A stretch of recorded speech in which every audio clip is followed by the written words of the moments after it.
Good evening and welcome to Project Ready TV. I am your host, Angie Anderson Moten, and tonight here at the Urban League, we're going to be talking about finances. And while you're watching Project Ready, we want you to keep in mind that our goal is to help prepare you for college, work, and life. And tonight, talking about money, that's one component that you do not want to miss out on. You want to be savvy. You want to get all the tips and information that you can to help you in this component. So the month of April, we'll be talking about and focusing on financial literacy. And I'm so super excited tonight to have our featured guest via Hangout Meets, none other than AJ Gladney. And he's from New York Life and Company. And we're so glad to have you this evening, AJ. Good evening. I do appreciate the invite. Of course. So I'm just going to ask you a few things before we jump into your presentation to see and hear what you have for our students tonight. All right. So you're known throughout the upstate as a financial professional, the wine and market guy, as well as a millennium entrepreneur. Tell us a little bit about yourself. Oh, man. Well, my name, of course, AJ Gladney, born and raised in Greenville, South Carolina, class of 02 high school, Berea Bulldogs.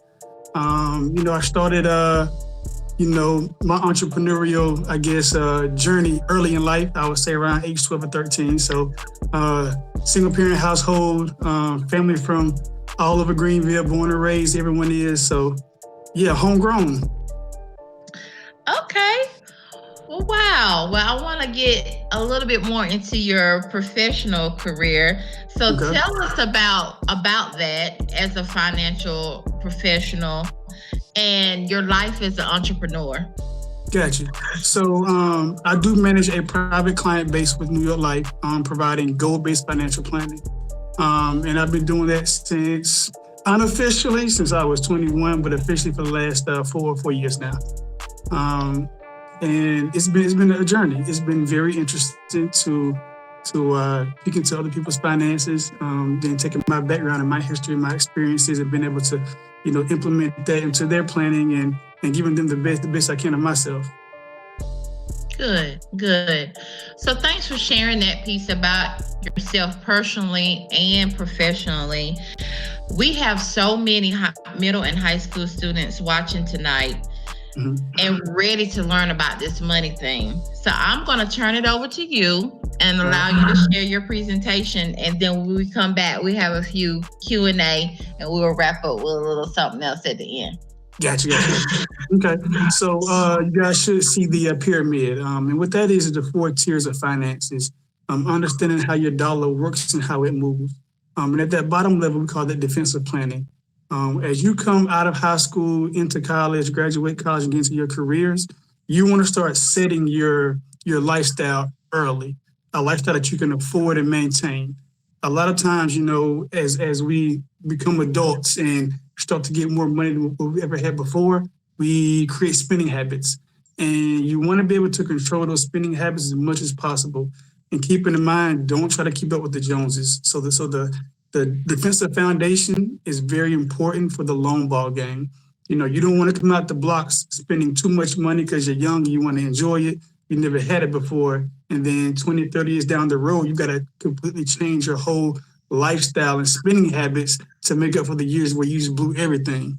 And then you don't want to come out the blocks too slow where you're not enjoying yourself. You're not, taking vacations and trips, putting money away for certain things, whether it's for a house or for starting a business. And then as you get older, you want to just go 100 miles an hour and blow all the money because you didn't do it in a good pace early on. But you want to find that good middle ground where, I'm going to create a lifestyle that I can maintain 20, 30 years down the road. And as I make more money, as I grow in my career, as I become more of an entrepreneur, I can increase my lifestyle bit by bit. So that's where that foundational piece comes from in the pyramid. And then going to level 2 is the offensive planning. Like, okay, I'm making money. I'm doing pretty well. I'm maintaining a lifestyle. where am I putting my money at now? Just because I bring home 3,000, 4,000 a month doesn't mean I should spend all of it on expenses. Maybe I want to reallocate some of that money towards getting my home. Maybe I want to invest some of that money. Maybe I want to start a business. Maybe I want to buy a rental property.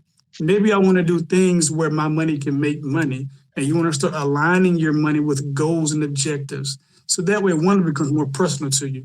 You now know that when I receive money, I have this goal in mind that this money has to work for that for a certain amount of time. And then phase 3 is more so the holistic planning. Like, how do we look overall? Do you have your money in your 401k? Do you have a few IRAs set up? Do you have a business somewhere that you have money coming in? Are you putting money away for a rainy day, emergency expenses? Is all the money taxable? Is any of it tax free? You want to start identifying your liquidity needs and your monetary goals and how they're growing throughout the years. And of course, the last piece no one wants to talk about is when it's time for us to transition. What are we doing for our family? How do you leave your family in a better position than you were when you started? Every generation should exceed the one prior to them. I'm a firm believer that our highest ceiling should be our kids' next floor. So you want to make sure that even in your planning, you're setting your family up, your kids up to win even more than what you did when you started. Awesome. So what I hear you say, and students, let's run down those needs again, because you may see this again somewhere else that we might send you. So number 1 was defensive planning, right? Yep. 2 was offensive planning. 3 was aggressive planning. That's more so looking at where you are holistically. Like what do the first 2 tiers look like? How are they working the way they should be? Okay. And 4 was progressive planning. Yeah, the legacy piece. Right. So if you were not taking notes, I would suggest that you jot those 4 things down that he just shared with us. So as you were talking, we received some questions from our students. So I'm just going to run down and ask some of these questions that's popping in. Pop, pop, pop. The students are on it tonight. So Harmony asked. Shoot them in. Yeah, Harmony sent in a question and she asked, do you have many people in your life, or did you have many people in your life growing up who managed their money like a boss? I did not. I grew up around spenders, man. Fast money movers. As soon as you get it, it's gone at the same day. But my mom was very instrumental in me starting out. She taught me money early, around 12, 13 years old. I knew how to write checks, bounce a checkbook, organize my debits and credits on the checkbook. I understood the flow of money and what it meant that when I got paid, a certain amount has to be allocated towards bills and things of that nature. So she was the first one that really showed me money and credit. And then my stepdad, when I was 21, before he's my stepdad, he taught me about IRAs, compound interest, investment, stocks and bonds. So I was kind of introduced through periods in my life. He gave me my first book called Automatic Millionaire. I never forget it. I still have that book. So to all the kids listening, please get you a book on finances and read it. I suggest Automatic Millionaire. It's a great way to be introduced to that concept of creating a lifestyle you can afford. Because the first bill you want to be able to pay is yourself. All right, if you're the first bill you pay, you can move forward and create a very well-rounded financial plan for yourself. All right. So a little nugget in there. AJ's first financial book that he received was called Automatic Millionaires. So we want to remember that. I believe it is. Okay. Can you say his name one more time? David Bach, I believe. B-A-C-H is how you spell the last name. First name, David. Gotcha. Okay. So second question that has rolled up in here from Sierra, she wants to know if she could retire by 50, what does she need to do now by being a high school student? I would say the most important thing with that is learn how to make money. It's one thing to earn money. Most people earn money, but can you make money? A lot of us can go into a job, get paid a salary, and know that money's coming in on a regular basis. But can you make money when you need money to be made? So for me, when I came out of high school, I already had the entrepreneurial spirit. So I was a realtor at one point in time, a barber, had my own catering company. I had an automotive custom interior company. Like I've always tried to make money. Um, and so to learn a skill now in high school or a concept or just learn how to make money, that would be probably the first thing I would want to do in high school coming out. So this is just a question for me personally. With doing all of those new adventures and having so many legs on your journey, were you ever afraid to fail? Like you've tried so many things. Never afraid. That was probably never afraid. And I failed every last one of them. Every last one. Awesome. Okay. Lost money, this is what it is. Okay. Our last question that I see comes from Caleb, and he's asking, with professional sports pausing their season, what can athletes do to make sure they have money during the off moments or scheduling hiccups? Okay, interesting. So I had a cousin who played in the NFL for 7 years, and he never changed the minute he made money to who he was before he made money. He was always frugal and cheap, but he created a very simple lifestyle for himself where he didn't have to play 14, 15 years. He retired in 7 years and doesn't have to work if he doesn't want to. So for the athletes now, looking at the money that's going out, where's your money going? What lifestyle have you created up until this point that you may not be able to afford right now? You know what I'm saying? And look at that, reanalyze, your expenses and spending habits and say, okay, where can I cut? Because I can't be an athlete forever. I think CJ McCollum for the Portland Trail Blazers, he made a comment, I think the first week or two that they announced that the NBA was suspended. He said athletes now should start looking at what is your next phase in life. Like if you have a next phase in life that you look forward to, it's going to generate money while you're no longer playing. Work on that now. Because again, that's making money. Like you're earning money now as an athlete, but when you're done earning money, how do you make money? So looking at finances now, cutting your expenses where you can, where you just overdoing it until you can at least get to a point where you know what, I got a new contract, I'm making extra $10 million, I'll create now this lifestyle I can afford moving forward. But have that balance still. No matter how much money you make, you need a healthy lifestyle balance that you can afford if you're not earning any more money. So what do you think, or what would you say are your top benefits from being an entrepreneur or being a finance professional? Like what brings you joy from the two of those, and why do you stay in the game? Like what makes you happy? Why do you wake up and do this every day? Okay, so basically, I'm blessed to have found my purpose.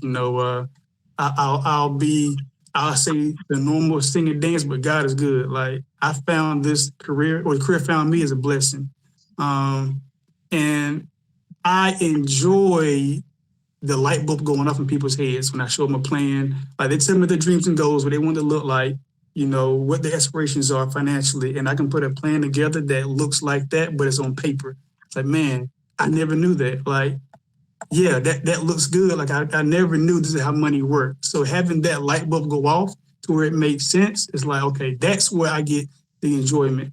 I love being a servant leader. Love just being able to provide myself in a valuable fashion. And I get up every day just to be an entrepreneur is a different type of, what's the word? Get ups. Different kind, because you're giving yourself 9 times out of 10 all day, every day, but you're giving yourself in a position that what you're getting in return is joy from the other individual. And yeah, you're providing a service. Yes, you're getting paid. That's also, the joy is in it, but it becomes bigger than you at some point in time where you're doing this. You'll do certain things where you don't get paid to do it, or you do certain things where it's not as profitable, but the joy in it is like, yeah, I feel good about that. I see I help somebody out. Awesome. Well, up under Project Ready, we have another program, and it's our mentoring program. And so, from a mentoring standpoint, I just personally want to know, how do you feel about mentors? other than your mom and your stepdad, do did you seek out any mentors that are entrepreneurs or in the field of being a finance professional? Like how did you gain knowledge other than going to school and teaching yourself this, that, and third?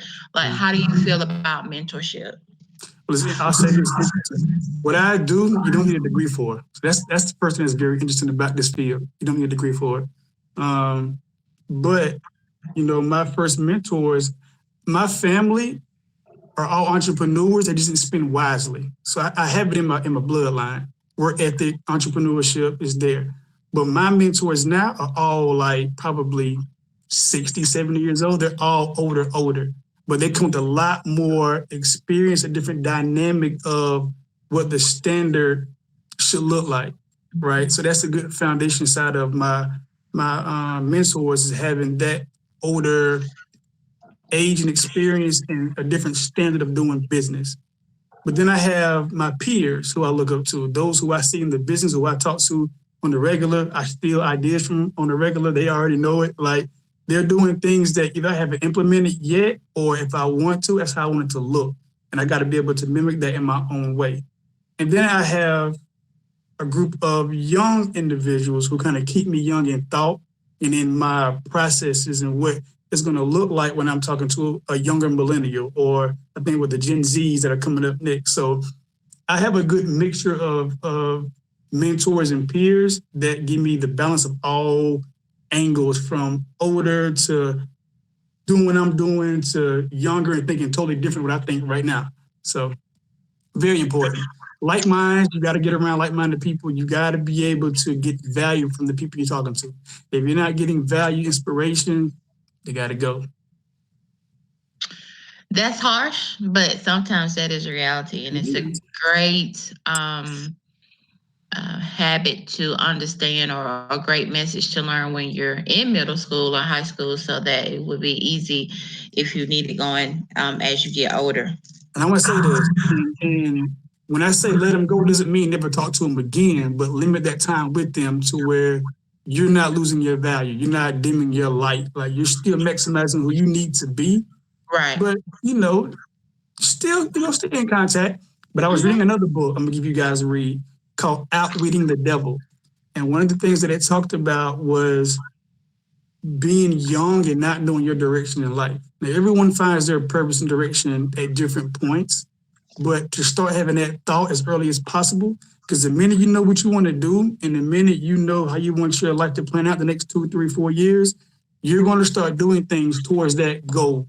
And it's going to separate you at some point in time anyway. Even if you don't try to, it will, because you're trying to personally elevate yourself to whatever that goal you have in mind is. I know I want to be a doctor. Cool. I got to read this, or keep up with this in the news, or have these conversations with certain people. And in doing that, it's going to put you in a different space. And if you continue to do it, it'll always elevate you. Awesome.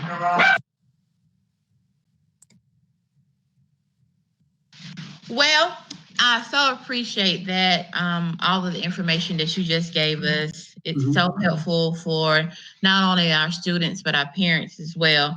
But before I let you go, we're going to play a little game. We're going to play Project Ready TV Trivia. Are you ready, AJ? As ready as I'm going to be. I'm here now. Let's go. All right. Well, the first question is,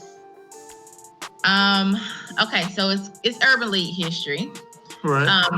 In what year did the Committee for Improvement of Industrial Conditions Among Negroes in New York, the National League of Protection for Colored Women, and the Committee of Urban Conditions Among Negroes merged to found the Urban League?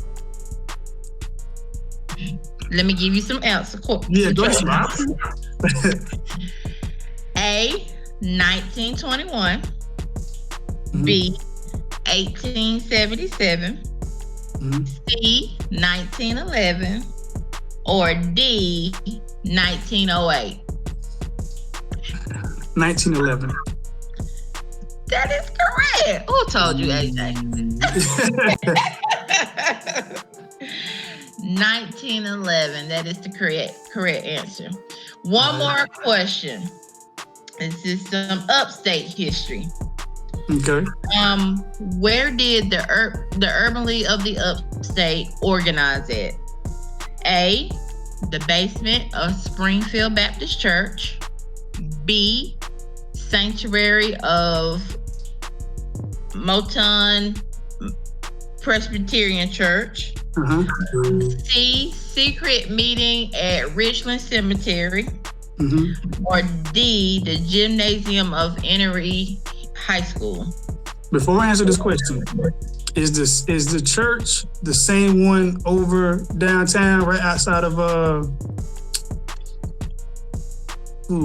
Publix? What's the name of it?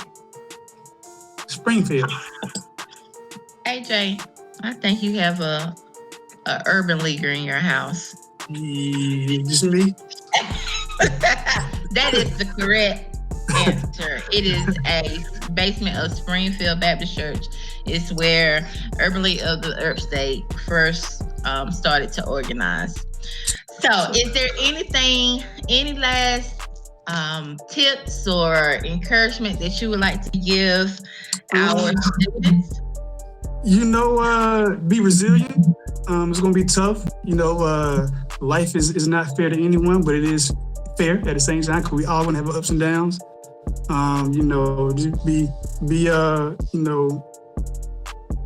Just just want to go at it. Like, want to be better than what you are. Always want to continue to grow. Always self-educate yourself. Don't let education stop after school. Do it as long as you can, as long as you need to, because you will always feel better at the end. But keep it up. Well, we thank you so much for taking time out your day to not only empower the staff here at the Urban League, but to empower our students and families. And we hope that you stay safe in this time of uncertainty in our world, dealing with COVID-19. But we hope to have you again when we or able to get back into the building and see the faces of our students. So we appreciate you. No doubt, I appreciate it. I'm always here. I'll be around. Well, thank you so much, AJ, for being on Project Ready TV. And my name is Angie Anderson Moulton, here with the Urban League of the Upstate. And we have enjoyed our time with you. Thank you. Y'all be good and stay safe.